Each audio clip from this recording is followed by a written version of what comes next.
সিমনার তৈরাজবাড়িতে আজ বিজয় মিছিলের আয়োজন করা হয়েছে, যেখানে উপস্থিত ছিলেন এমডিসি রবীন্দ্র দেববর্মা। মূলত এডিসির 13 নম্বর সিমনা তমাকারী কেন্দ্রের তিপ্রামথা দল থেকে জয়ী প্রাক্তন ইএম বর্তমান এমডিসি রবীন্দ্র দেববর্মা নিজ নির্বাচনী কেন্দ্রে তৈরাজবাড়ি এলাকায় বিজয় মিছিলে মাতলেন দলীয় কর্মী সমর্থকদের মধ্যে। পাশাপাশি ভিসি ভিত্তিক বিজয় মিছিলের অঙ্গ হিসেবে এই বিজয় মিছিলে মাতলেন এমডিসি। সংবাদ মাধ্যমের মুখোমুখি হয়ে জনজাতি জনগণের আরো বেশি করে উন্নয়নের কাজ করার জন্য আশা প্রকাশ করেছেন তিনি। কি বললেন নবনির্বাচিত এমডিসি রবীন্দ্র দেববর্মা, শুনুন।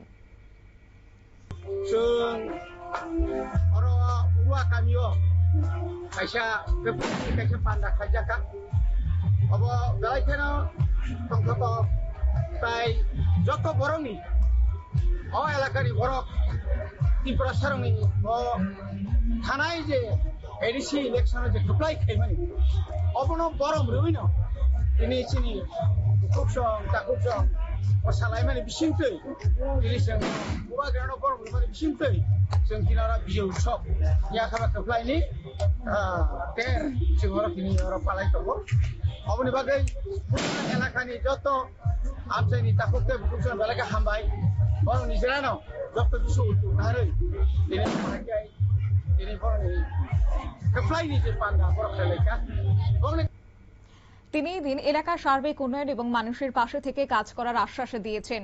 এদিনের বিজয় মিছিলে উপস্থিত ছিলেন তিপ্রামথা দলের নারী এবং যুব সংগঠনের নেতা কর্মী সহ দলীয় অন্যান্য কর্মী সমর্থকরা। সংবাদ আপাতত এই পর্যন্তই। পরবর্তী আপডেট দেখার জন্য চোখ রাখুন শুধুমাত্র নিউজ ভ্যানগার্ডের পর্দায়। নমস্কার।